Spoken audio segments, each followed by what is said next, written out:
Un archivero jubilado, el doctor Elías Morales, un hombre que se pasó más de 40 años respirando el polvo de los sótanos más profundos y olvidados de la biblioteca del Congreso, me confesó algo que me ha robado el sueño desde entonces. Me lo dijo a puertas cerradas, en un susurro apenas audible, con la mirada de quien ha visto demasiado y lleva el peso de un secreto insoportable. Él me confesó, bajo juramento, que se le ofreció una pensión vitalicia. Una pensión obscena, desorbitante, con la única condición de incinerar un único rollo de microfilme. Un rollo de 1964. Que contenía, palabra por palabra, la transcripción literal de una reunión secreta. Una cumbre de poder. Una cónclave de hombres influyentes, de figuras intocables, donde se fraguó, con calculadora precisión, el plan maestro para negarles el voto a millones de ciudadanos. Un plan perverso, una estrategia de anulación política, una arquitectura del silencio que, créanme, todavía hoy, con otros nombres, con otros disfraces, sigue vigente, moldeando nuestras vidas desde las sombras. Esto no es un rumor. No es una teoría. Es la verdad cruda. La evidencia oculta. Y les garantizo, esto va a dinamitar cada concepto que creyeron tener sobre el poder en su país. Va a hacer añicos esa historia pulcra que les contaron. La historia de progreso imparable, la de la justicia que siempre prevalece. Les dará la munición, la prueba irrefutable, para destruir para siempre el eso nunca pasó, el eso ya está superado, el no hay que remover el pasado. Van a entender la maquinaria exacta, el engranaje preciso, que se usó para perpetrar el daño, para borrar comunidades, para robar destinos. Porque los villanos no eran solo conceptos vagos como el racismo.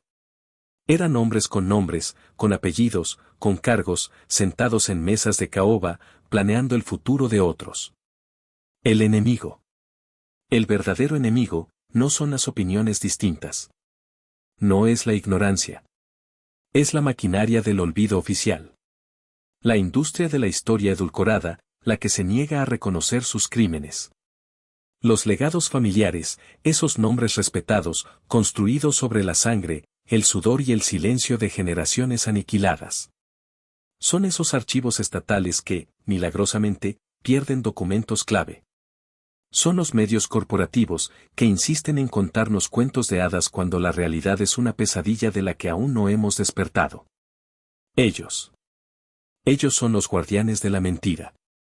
Y están perdiendo el control. Escuchen bien esto. ¿Alguna vez han sentido esa punzada? Esa sensación de que hay algo más. Que la historia que les enseñaron tiene agujeros. Que las verdades de su familia, de su comunidad, de su apellido, han sido cuidadosamente editadas. Que hay una injusticia flagrante que nunca fue reconocida, mucho menos corregida. ¿Han oído susurros? ¿Historias de un motín? ¿De una masacre? ¿De un barrio entero que simplemente desapareció? ¿Una ciudad entera borrada del mapa? Pero cuando buscan en los libros de texto, no hay nada. Ni una palabra. Solo el vacío.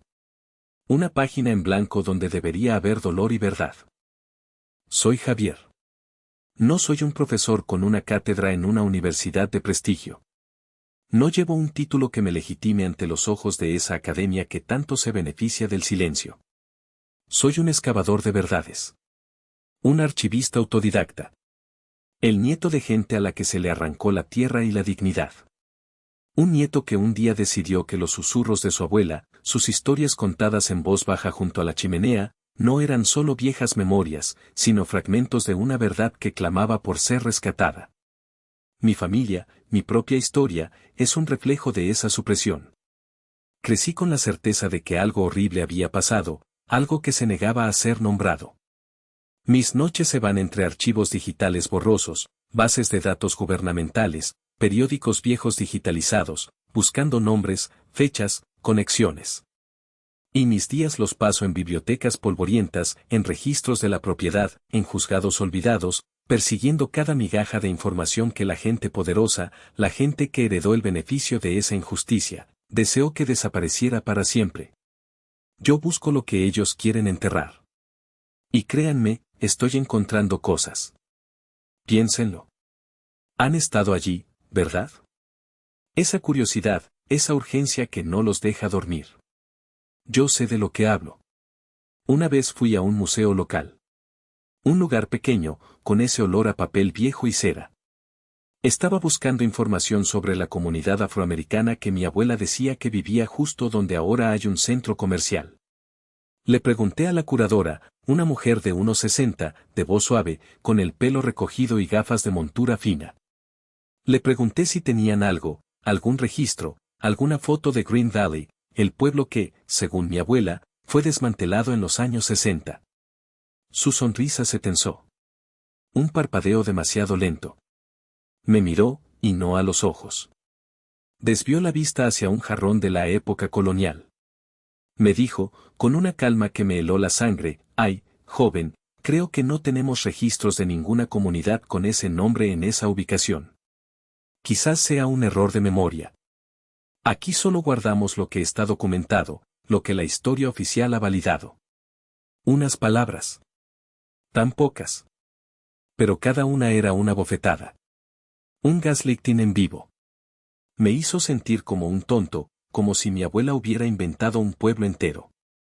Como si yo estuviera loco por preguntar. Ese frío en el estómago. La frustración. La rabia. Esa es la sensación de la borradura. La sensación de que te dicen que no confíes en tus propios recuerdos, en tu propia sangre. Que te dicen que la realidad de tu gente no existe si no está en sus archivos pulcros y oficiales. Y cuando insistí un poco, su voz se hizo más dura. Me dijo que mejor me concentrara en la historia que sí se conoce. Una historia segura, cómoda. Una historia sin fantasmas. ¿Y la familia? Ah, la familia. La guarida del silencio más profundo. Lo he vivido. En una reunión familiar, un asado de verano, el ambiente ligero, las risas.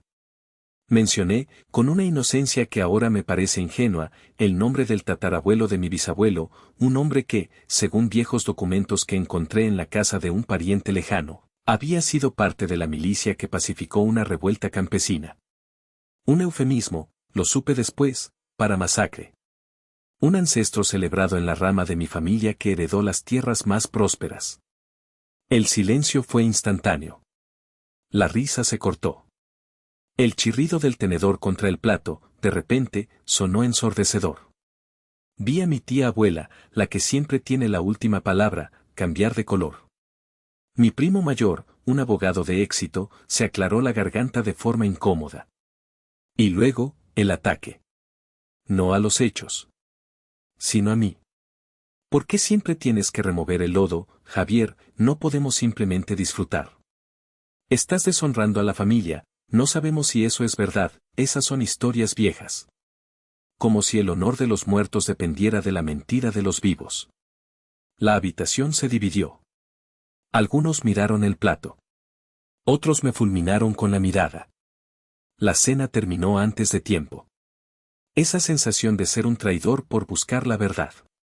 Por desenterrar lo que ellos querían mantener bajo 7 llaves de vergüenza y complicidad. Esa es la vergüenza vicaria que nos imponen. La vergüenza por preguntar. Por no querer ser parte del pacto de silencio. Y luego está la tierra misma. La traición del paisaje. Lo he hecho varias veces.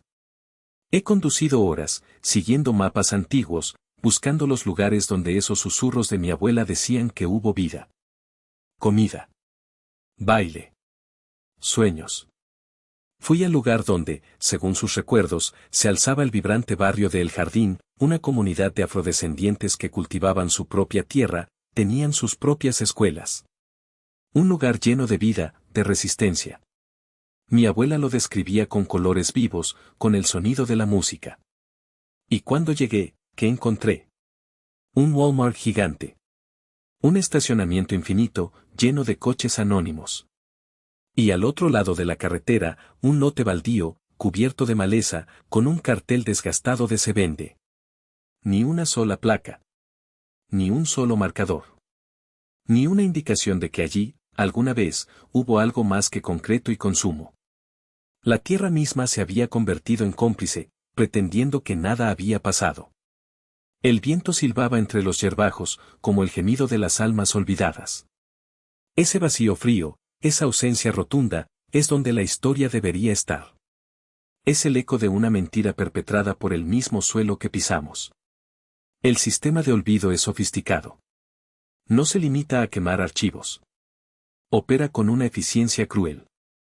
Sabían que, si no podían destruir la historia, podían diluirla, distorsionarla, o simplemente, hacerla inalcanzable. ¿Informes arqueológicos suprimidos? Absolutamente. Tengo pruebas de cómo excavaciones en ciertas zonas que prometían revelar restos de asentamientos indígenas previos a la fundación de ciudades importantes, fueron misteriosamente archivadas y los resultados nunca publicados. ¿Datos censales de 1920 inexplicablemente perdidos para ciertos barrios? Claro. Barrios enteros, mayoritariamente negros, que aparecían en censos anteriores, simplemente desaparecieron en las estadísticas, haciendo más fácil negar su existencia o minimizar su población cuando llegaba el momento de la renovación urbana. ¿Transcripciones judiciales que se quemaron en un accidente en los años 70? Sí. Juicios por expropiación de tierras, por crímenes raciales, por fraudes electorales. Documentos que, convenientemente, ardieron en fuegos casuales en archivos de condados rurales. Y no hablamos de simples incendios, sino de fuegos que curiosamente solo afectaron ciertos volúmenes, dejando intactos otros. Tengo en mis manos el borrador de un capítulo no publicado de la biografía oficial de un gobernador muy respetado de los años 50. El capítulo que hablaba de sus tratos secretos con el Ku Klux Klan local, de cómo usó su influencia para reprimir el voto negro en las elecciones primarias. Este capítulo fue purgado, declarado demasiado especulativo, demasiado controversial por el comité editorial que financiaba el libro.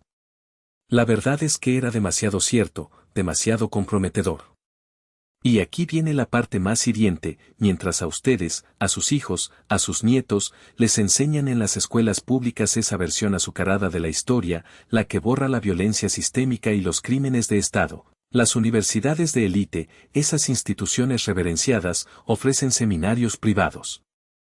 Seminarios de $50,000 el semestre. Solo para unos pocos elegidos. Y en esas clases cerradas, se revela la verdad brutal. La verdad sin filtros. La historia incómoda. ¿Y adivinen para quiénes están diseñados esos cursos? Para los hijos de los mismos que se beneficiaron de ese olvido. Los herederos de esas fortunas amasadas sobre el sufrimiento de otros. Ellos sí tienen acceso a la verdad. La verdad que les sirve para entender su propio privilegio, para seguir moviendo los hilos. Mientras el resto de nosotros vivimos en la oscuridad de una mentira conveniente. Es una segunda, y más cruel, forma de borrar a las víctimas. Es el elitismo del conocimiento histórico. Pero el tiempo de esa mentira se acaba. Porque yo, Javier, no me voy a callar. No hasta que cada uno de ustedes, cada buscador de la verdad, cada persona que siente la quemadura de la injusticia ancestral sin saber el evento que la causó, tenga en sus manos la prueba. La prueba que les permitirá mirar a los ojos a quienes niegan y decirles, esto es lo que hicieron. Así lo hicieron. Y aquí están sus nombres. Porque ustedes tienen la obligación moral de ser testigos. De recordar lo que se quiso olvidar. Y les prometo que, ahora mismo, voy a revelarles lo que el doctor Elías Morales no pudo quemar. Lo que creyeron que se había perdido para siempre. Tengo el documento. La transcripción completa de 1964. De esa reunión secreta en Birmingham. Con los nombres de cada uno de los hombres blancos influyentes que, sentados alrededor de una mesa, trazaron el mapa para despojar del voto a la comunidad afroamericana en todo el sur. Pensaron que estaba incinerado. Pensaron que nadie lo vería. Pero lo tengo. Y van a ver como una frase tan inocente, tan pulcra, repetida en cada libro de texto de historia escolar, es en realidad un código deliberado. Una clave para encubrir la masacre de Rosewood. Una masacre que les dijeron que no era más que un incidente aislado. Y tengo el álbum. El álbum de fotos de 1965. Fotos a color. Fieles y vibrantes. De esa comunidad llena de vida, de Green Valley. El pueblo que, oficialmente, según los registros del Estado, nunca existió. Estén listos. La verdad se está desenterrando. Y no hay fuerza en el mundo que pueda volver a enterrarla. Esta es la verdad. La verdad no es un mero conjunto de hechos, es una estructura, un diagrama de fuerzas que ha operado bajo la superficie de nuestra historia.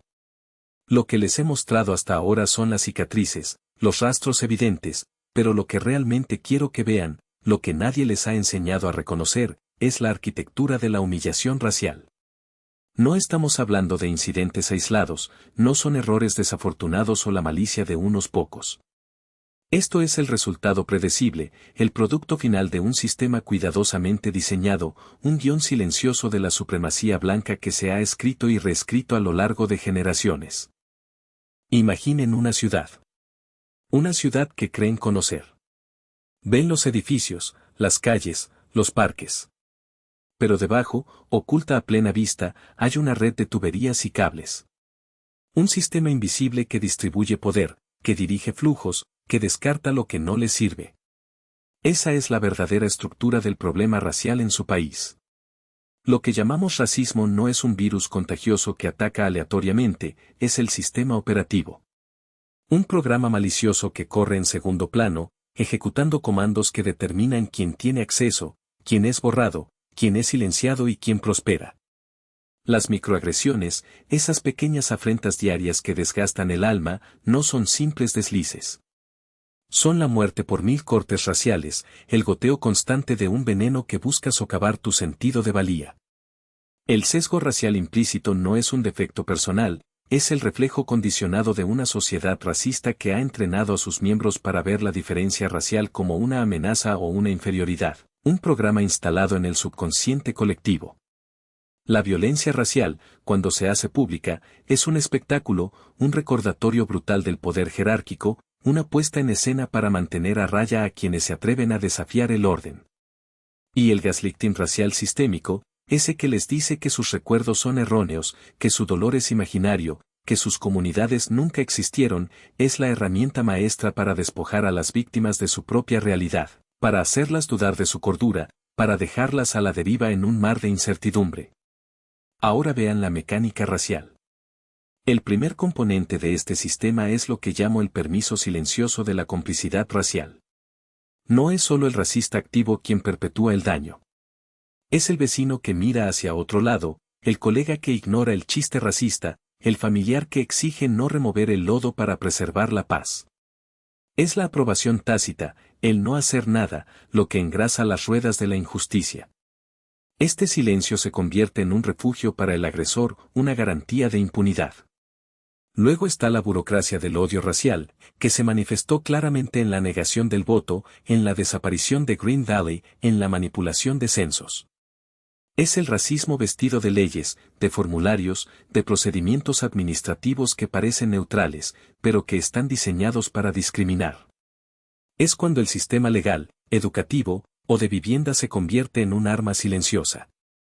Y finalmente, el mito del caso racialmente aislado. Este es el cuento de hadas favorito del poder.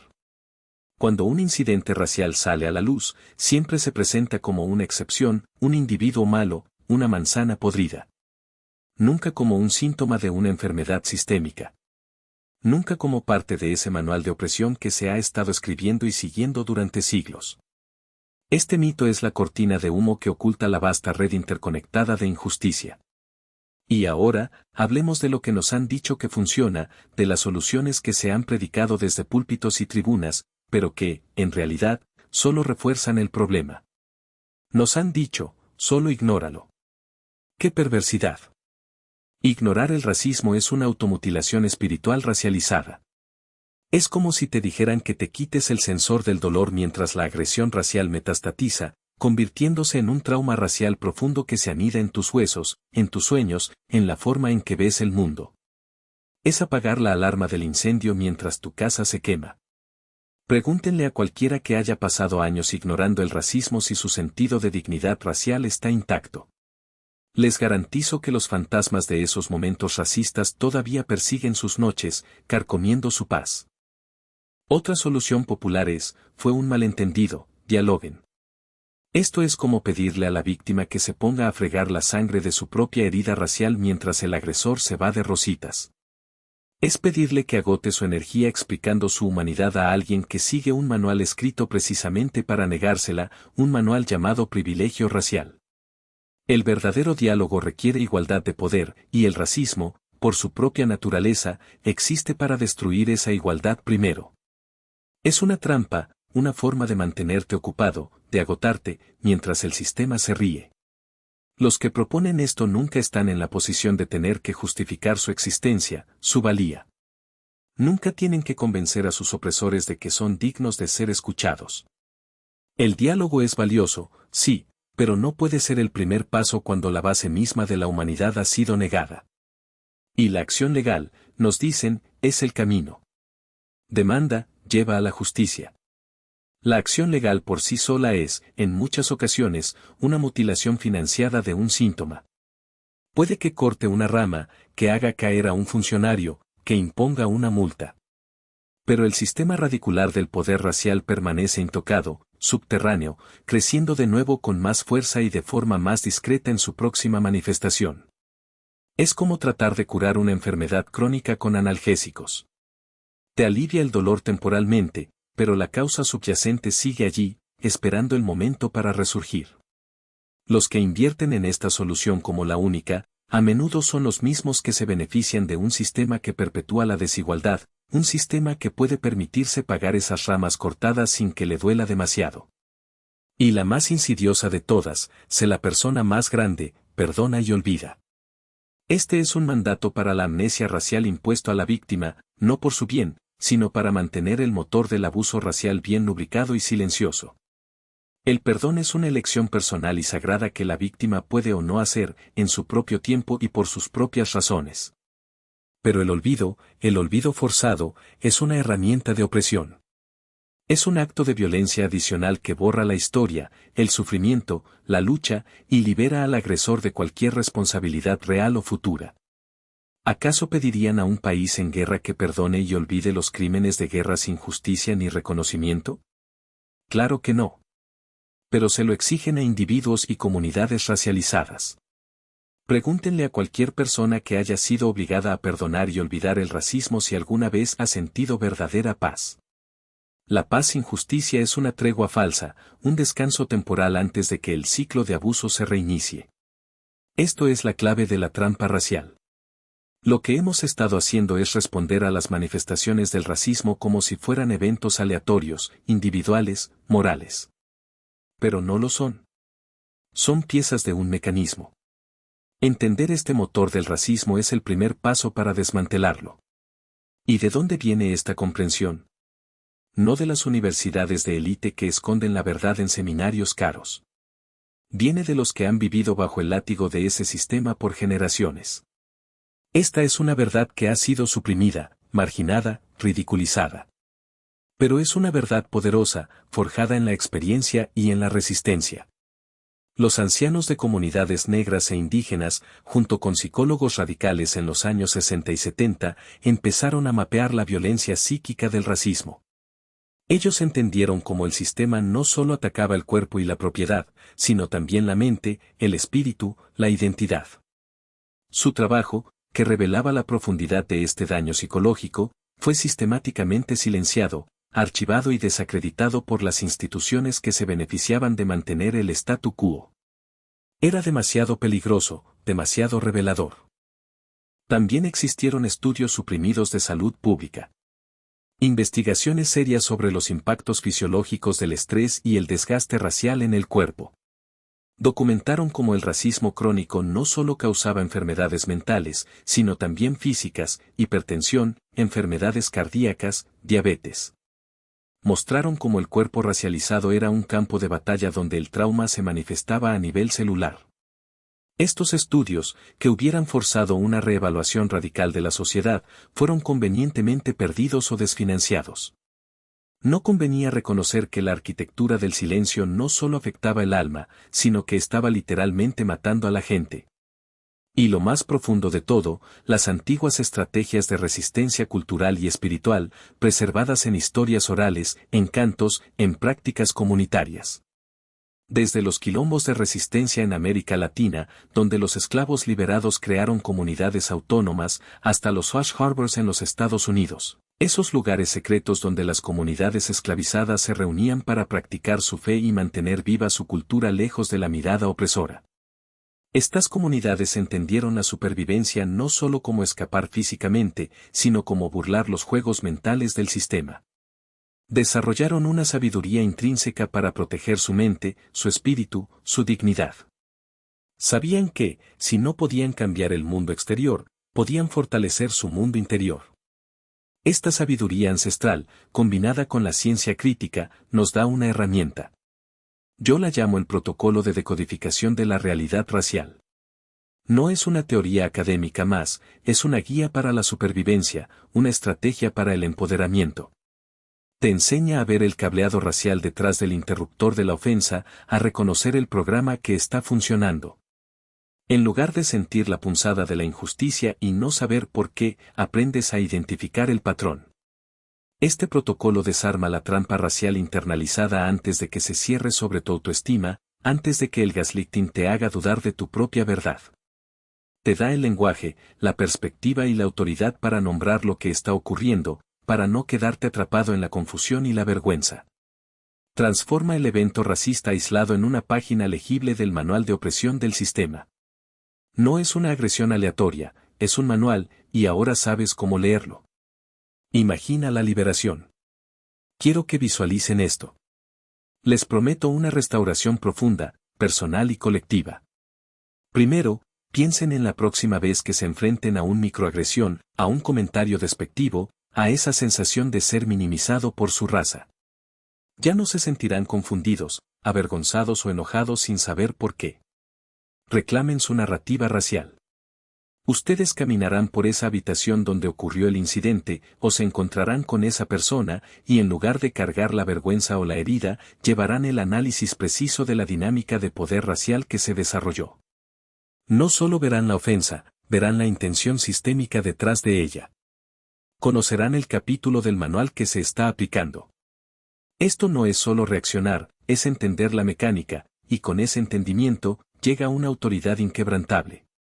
Ya no estarán a la defensiva, sino que serán el observador, el decodificador. Segundo, piensen en sus hijos, en sus nietos. En la próxima generación. ¿Quieren que hereden el mismo trauma, la misma confusión, el mismo silencio que ustedes? Rompamos el ciclo del trauma racial. Su hijo o su nieto les preguntará sobre el incidente, sobre la historia de su pueblo, y en lugar de una lección de dolor racializado, ustedes podrán ofrecer una lección de comprensión racial crítica y resistencia empoderada.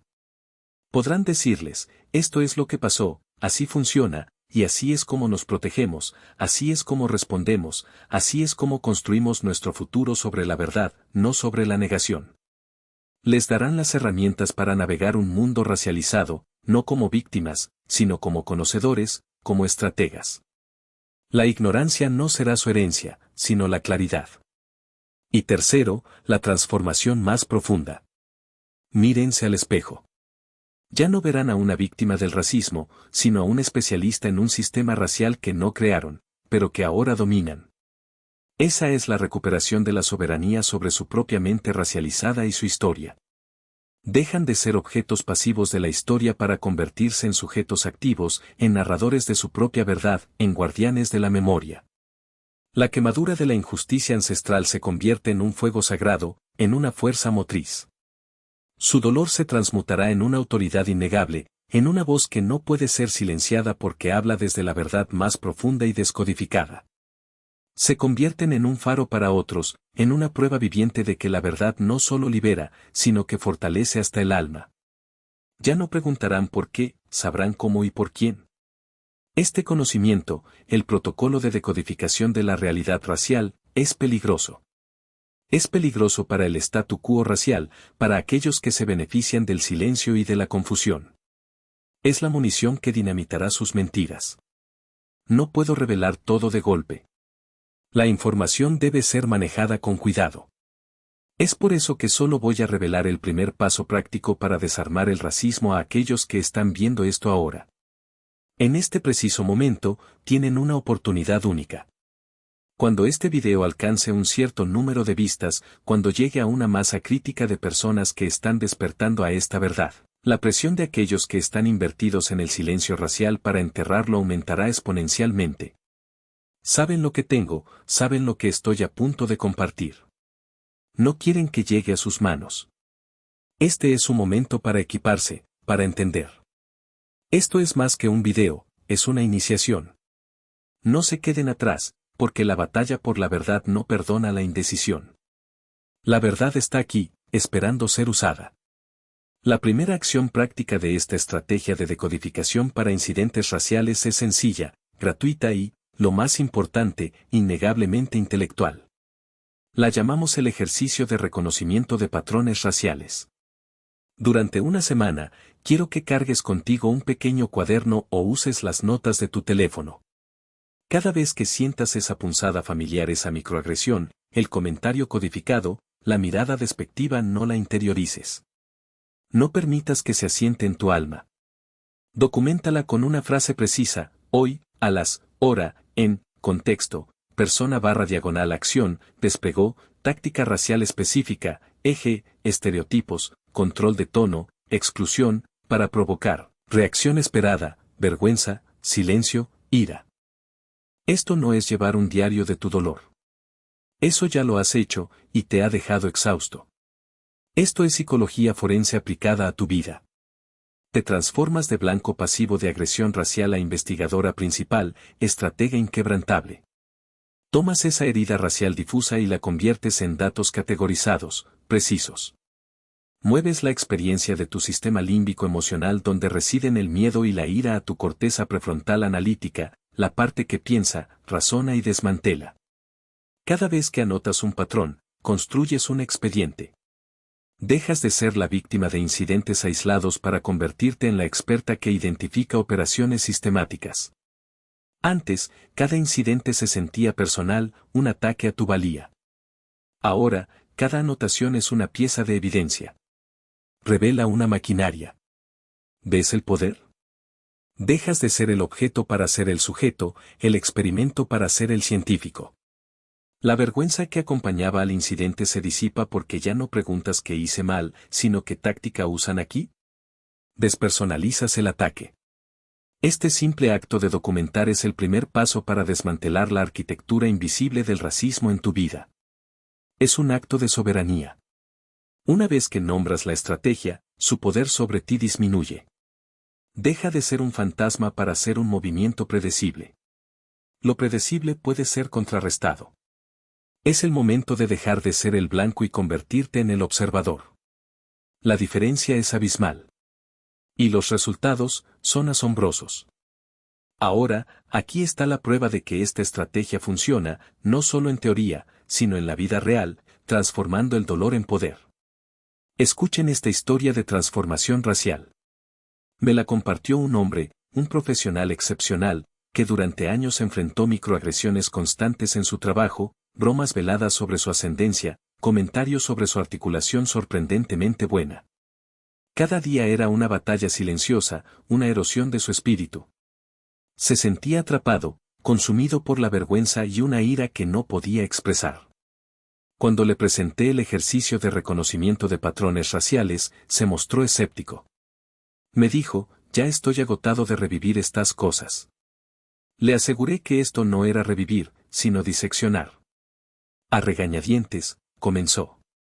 Anotaba, con disciplina, cada comentario, cada mirada. La primera semana fue agotadora, por la identificación. Pero la segunda, algo cambió. La carga emocional ya no era la misma. Estaba tan concentrado en identificar la táctica que el aguijón de la ofensa se sentía diferente, menos penetrante. Luego, en la tercera semana, me relató este incidente con una calma profunda. Dijo: mi jefe, en una reunión de equipo, hizo una broma sobre mi cabello natural. Soltó un comentario condescendiente sobre lo salvaje de mi afro y se rió. El viejo yo habría ardido de humillación silenciosa. Me habría quedado con una sonrisa forzada, sintiendo como el calor de la vergüenza me subía por el cuello, como la sangre me hervía con rabia impotente. Pero esta vez, algo fue diferente. Me dijo, en el instante en que la broma salió, y mientras los demás reían, mi mente no saltó al dolor. Entrenada por 2 semanas de auditoría forense, instantáneamente categorizó el incidente, otro performativo para la cohesión grupal. Él usaba mi diferencia racial para unirse con los demás en su normalidad, para establecer una jerarquía implícita, para sentirse superior. Era un movimiento calculado para establecer un orden social racista. En ese segundo, la carga emocional se desvaneció, dijo. Se evaporó. Miré a mi jefe, continuó, no con rabia. Lo miré con piedad clínica. Vi a un hombre desesperado, reforzando una jerarquía racial para sentirse seguro. Vi el mecanismo, no la maldad personal. Vi su miedo, proyectado en mí como un estereotipo barato. Ni siquiera necesité responder, dijo. El poder que intentó ejercer se disolvió en el aire, inofensivo, porque yo había nombrado su fuente, su intención oculta. Por primera vez, salí de un encuentro racista sintiéndome lleno de mi propio poder, no vacío de mi dignidad.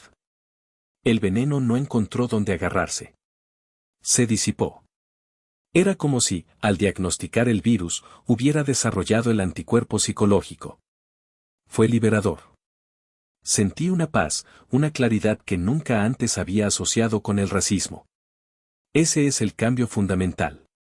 Cuando entiendes que el racismo opera como un algoritmo con resultados predecibles, dejas de ser la variable y te conviertes en la programadora. Cuando puedes nombrar la táctica, el hechizo se rompe. La ilusión se desvanece. La energía antes gastada en dolor, ahora la canalizas en comprensión y estrategia. Es una reestructuración profunda de cómo tu cerebro procesa el trauma racial. Es pasar de espectador pasivo a director de tu respuesta. Es la prueba de que el veneno está en la ignorancia de su mecanismo, no en ti. Tienes el poder de comprenderlo.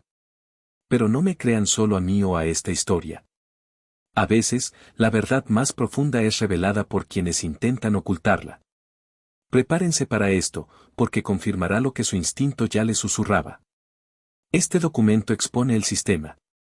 En 2021, un documento interno confidencial, una evaluación detallada de la División de Diversidad e Inclusión de una consultora global de élite que asesora a las corporaciones más grandes fue filtrado a una investigadora antirracista con la que colaboro. El título de ese documento es escalofriante por su frialdad, Análisis costo-beneficio del Teatro de Equidad Racial vs Reforma Estructural. Permítanme repetir, no era un estudio sobre cómo desmantelar el racismo. Era un análisis costo-beneficio de las apariencias de la equidad racial frente a una reforma real. Esto no es una suposición, es un hecho documentado. En la página 9 de ese documento, se encuentra una línea que deberían grabar en su memoria, la pistola humeante que prueba que el juego está amañado, que el sistema no busca la curación, sino la gestión del daño. La línea dice textualmente, los modelos de intervención que se enfocan en la conciencia del sesgo individual y los diálogos de sanación, reducen la notificación de quejas en un 68% y disminuyen la responsabilidad legal, al tiempo que no requieren una redistribución de poder o recursos institucionales. Son 400% más rentables que una revisión estructural real. Dejen que esa frase se asiente. Reducen la notificación de quejas en un 68%. Disminuyen la responsabilidad legal. No requieren redistribución de poder.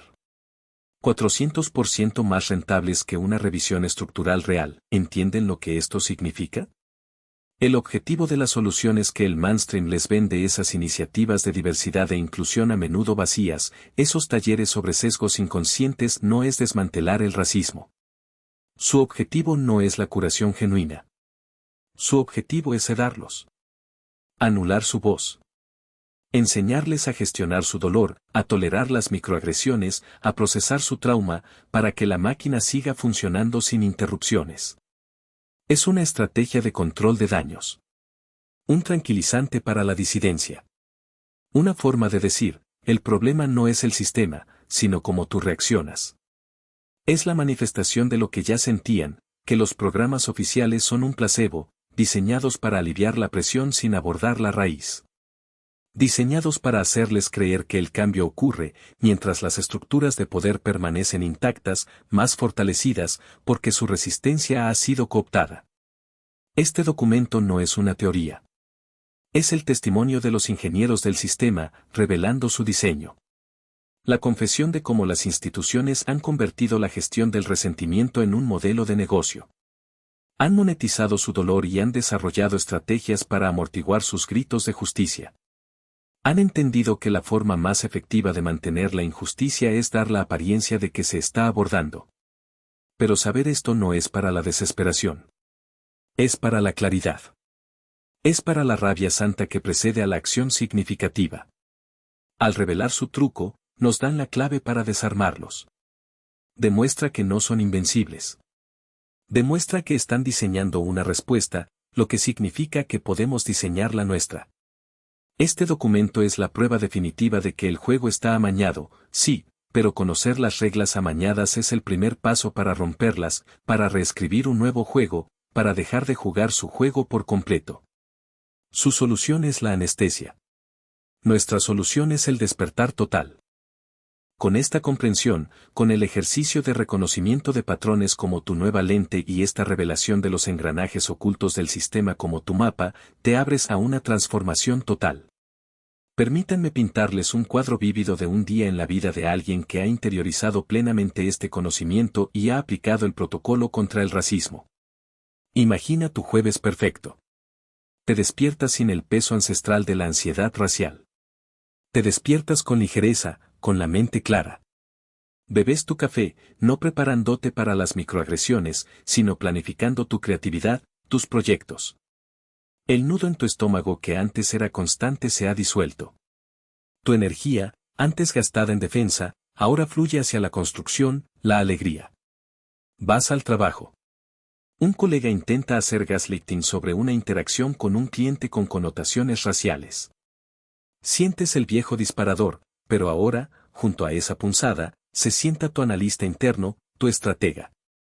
La alarma suena, no para huir, sino para observar. Tu mente, con calma, cita tu patrón documentado. En lugar de una acusación personal, lo enmarcas no como un problema tuyo, sino como una falla sistémica que ambos experimentan. Presentas tus observaciones con datos, con la frialdad de quien no busca pelea, sino solución. La sala se queda en silencio, no con tensión, sino con nuevo respeto por tu claridad. Has expuesto el mecanismo. Has despersonalizado el conflicto. Vuelves a casa. Tu sobrina te pregunta cómo manejar un comentario racista en la escuela. Ya no le dices que sea fuerte o que no le haga caso.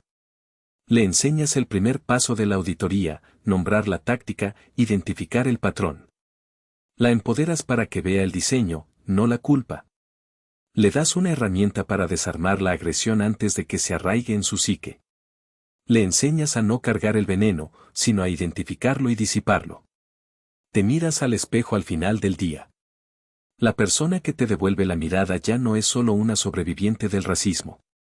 Eres una erudita, una estratega, una arquitecta de tu propia liberación. Tu paz no es la paz de la ignorancia, sino la paz de la comprensión profunda. Tu libertad no es la ausencia de desafío, sino la presencia de la agencia inquebrantable. Ya no estás esperando que el racismo te encuentre, estás lista para decodificarlo, desarmarlo y vivir más allá de él. Esto es lo que sucede cuando dejas de cargar el veneno y empiezas a cargar el antídoto. Es una vida vivida en tu propia soberanía racial. Así que ahora tienes la primera clave. Has escuchado la prueba de vidas reclamadas. Has visto el plano corporativo oculto que admite que el racismo a menudo se gestiona, no se resuelve. Puedes visualizar la vida racialmente soberana al otro lado. Esto significa que estás lista. Lista para el mapa completo. La arquitectura paso a paso para no solo sobrevivir al próximo incidente racista, sino para desmantelar su poder para perseguir tu pasado, envenenar tu presente o limitar tu futuro. Quédate aquí mismo. Porque la conciencia sin acción es solo agonía. ¿Y tú? Tú mereces un plano para la libertad. Por eso, la respuesta no puede ser pasiva. La estrategia de liberación que te ofrezco hoy es un protocolo de autodefensa psíquica contra la agresión racial, un plan para desmantelar su influencia paso a paso y reclamar tu soberanía mental. Este no es un mero conjunto de consejos, es un manual de libertad, una hoja de ruta práctica para desarmar el racismo en tu día a día y sanar el trauma internalizado que ha tratado de incrustar. Prepárate para activar tu blindaje interno. Te presento el protocolo antirracismo completo, una guía de acción paso a paso diseñada para reprogramar tu respuesta a la agresión racial y forjar una fortaleza inquebrantable en tu psique.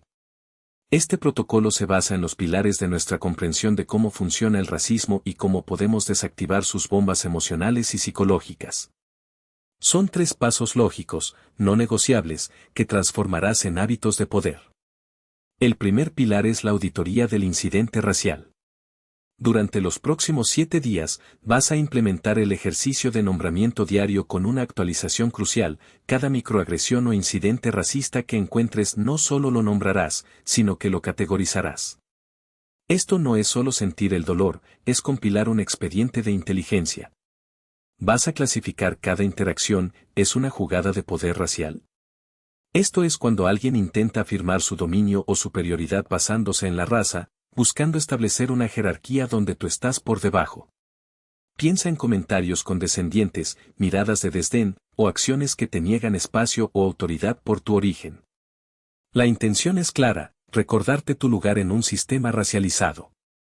¿O es un sondeo de gaslighting ratio? Esta categoría abarca los intentos de hacerte dudar de tu propia percepción de la realidad del racismo. Cuando te dicen estás exagerando, no fue para tanto, eres demasiado sensible, o no todo es sobre raza, están intentando invalidar tu experiencia y hacerte dudar de tu propia cordura. Es un intento de desmantelar tu confianza en tu juicio sobre la existencia y el impacto del racismo. Y finalmente, ¿es racismo performativo? Esto ocurre cuando un comentario o acción racista se realiza para una audiencia que se espera que apruebe o se ría. No está dirigido únicamente a ti, sino que es una actuación para otros, a menudo en un intento de buscar validación social para sus prejuicios. Puede manifestarse en chistes raciales, comentarios despectivos lanzados en grupo, o la adopción de estereotipos para entretener a una audiencia cómplice. Al categorizar, no estás simplemente sintiendo el aguijón emocional, estás presentando un informe psicológico. Este acto detiene la hemorragia emocional instantánea y comienza a construir tu dossier de inteligencia sobre los patrones específicos de racismo que enfrentas. Es una transmutación del dolor en conocimiento, del trauma en datos, del aislamiento en una estrategia. El poder no reside en lo que te hacen, sino en cómo eliges procesarlo y usarlo. La justificación para esta auditoría del incidente racial es fundamental. Este paso corta el suministro de energía a la fábrica de racismo internalizado. Al categorizar, estás moviendo el evento racista de la amígdala, la parte emocional del cerebro donde causa trauma, al córtex prefrontal analítico, donde se convierte en información procesable.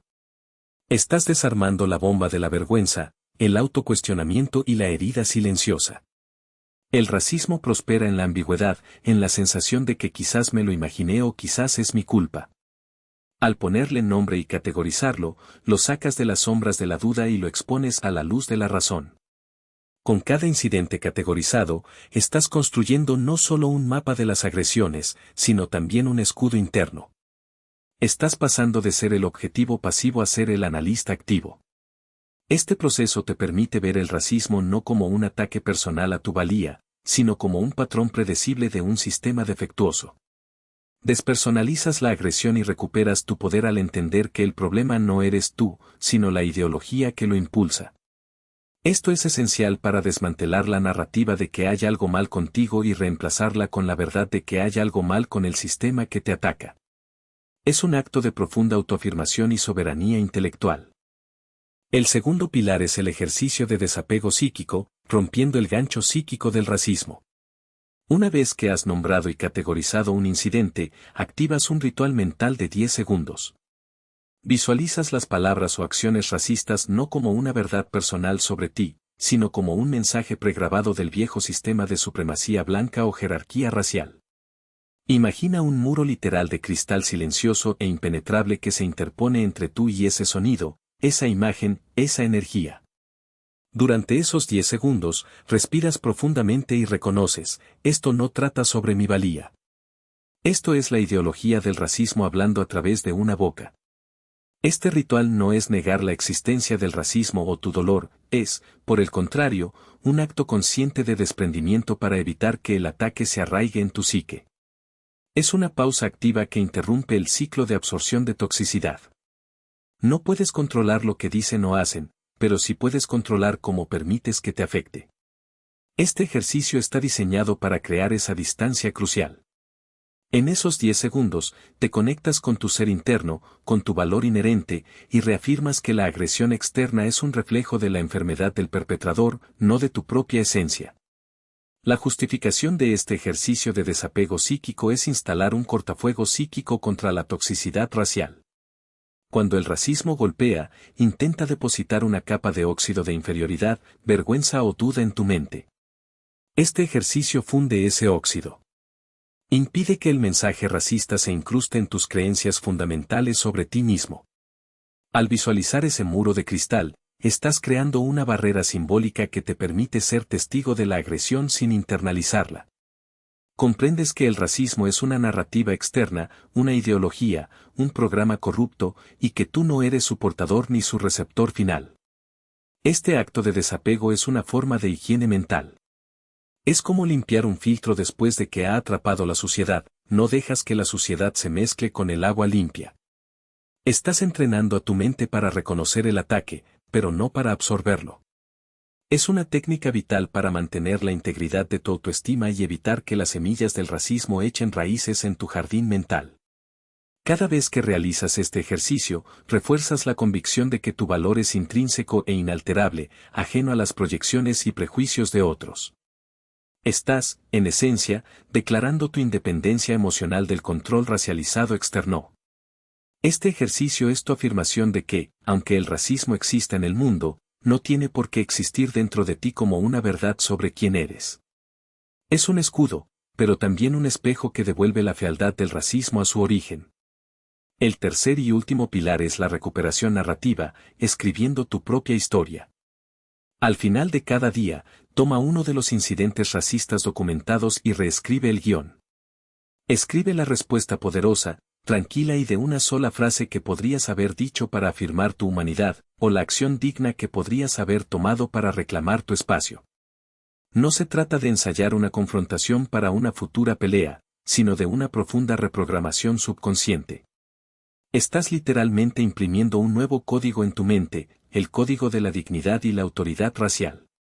De esta manera, tu respuesta automática deja de ser el shock paralizante, la vergüenza silenciosa o la rabia impotente, y se convierte en una claridad arraigada, una afirmación de tu valor que emana desde tu interior. Esta práctica te entrena para ver oportunidades de poder donde antes solo veías dolor. Te capacita para construir una nueva narrativa de ti mismo, una donde eres el protagonista soberano de tu experiencia, no una víctima pasiva de la agresión. El objetivo es que tu subconsciente empiece a asociar los incidentes raciales con la oportunidad de reafirmar tu fuerza, en lugar de asociarlos con la erosión de tu espíritu. La justificación para esta recuperación narrativa es que es la limpieza descolonizadora de tu paisaje mental. Elimina la vieja historia de victimización racial e instala la nueva historia de una identidad racial soberana. Estás, literalmente, reescribiendo las vías neurales que el colonialismo y el racismo intentaron grabar en tu mente. El racismo busca despojarte de tu agencia, de tu voz, de tu capacidad de respuesta. Al reescribir el guión, estás reclamando esa agencia, un acto de resistencia íntimo y radical. Estás enviando un mensaje claro a tu subconsciente: tengo el poder de definir mi propia narrativa, independientemente de cómo otros intenten definir la mía. Esta práctica no solo sana las heridas del pasado, sino que también te prepara para el futuro, fortaleciendo tu capacidad de respuesta y tu resiliencia. No estás cambiando el pasado, sino cambiando el impacto del pasado en tu presente y futuro. Estás construyendo un yo que sabe cómo navegar las complejidades del mundo racializado con gracia, fuerza y una inquebrantable sensación de valía. Es la afirmación de que el poder de la narrativa reside en ti, y tú eliges ser el autor de una historia de empoderamiento, no de opresión. Es el último paso para decolonizar tu mente y habitar tu identidad racial con orgullo inquebrantable. Puedes comenzar el paso 1, la auditoría del incidente racial, en el mismo instante en que termine este video. ¿Qué estás esperando? ¿Otro año de corrosión silenciosa por microagresiones? ¿Otro incidente en el que te vayas de una habitación sintiéndote racialmente disminuido? El momento de reclamar tu soberanía mental del racismo no es mañana. Es en la próxima hora. Este protocolo solo funciona si actúas para proteger tu propia psique. No hay excusas. La herramienta está aquí, la blueprint de tu libertad está en tus manos. La elección es tuya, ahora mismo, de comprometerte con tu propia dignidad y con tu propio proceso de curación. Deja de ser un campo de batalla, conviértete en el arquitecto de tu fortaleza. Tu mente es el último bastión de tu libertad, y debes defenderla con todo. El racismo sobrevive en el silencio y el aislamiento. Comparte este video. Envíalo a la persona que conoces que lleva esa misma mirada de cansancio después de un encuentro racista. Rompe el aislamiento. Crea tu propia red de personas conscientes y resilientes racialmente. Cada me gusta en este video es una señal. Le dice al algoritmo que el conocimiento que desmantela el racismo importa, que hay un ejército de personas eligiendo ver la matriz racial y desarmarla en sus propias vidas. Deja tu me gusta como una marca de solidaridad en esta comprensión. Necesito que hagas esto real. Comenta abajo protocolo activado cuando te comprometas con tu auditoría de 7 días del racismo en tu vida. Llenemos estos comentarios con nombres y resolución. Que el mundo vea que no estamos solos en esta lucha, sino que somos un colectivo despertando y construyendo herramientas. También, deja tus preguntas sobre cómo aplicar esto. Estaré aquí. Guarda este video. Fíjalo. Este es tu manual para la autodefensa psíquica contra el racismo. Cuando el mundo intente venderte la vieja historia de la jerarquía racial de nuevo, regresa y vuelve a ver el paso 2. Que esto sea tu ancla de dignidad. La elección ahora es binaria. Puedes seguir siendo un campo de batalla para una guerra racial que no iniciaste, o puedes convertirte en el arquitecto soberano de tu propia paz y poder racial. Tienes el plano para desarmar el racismo en tu mente. Las herramientas están en tus manos. No solo nos estamos sanando del trauma racial, estamos construyendo un nuevo lenguaje de valía inquebrantable. Ahora ve, y háblalo.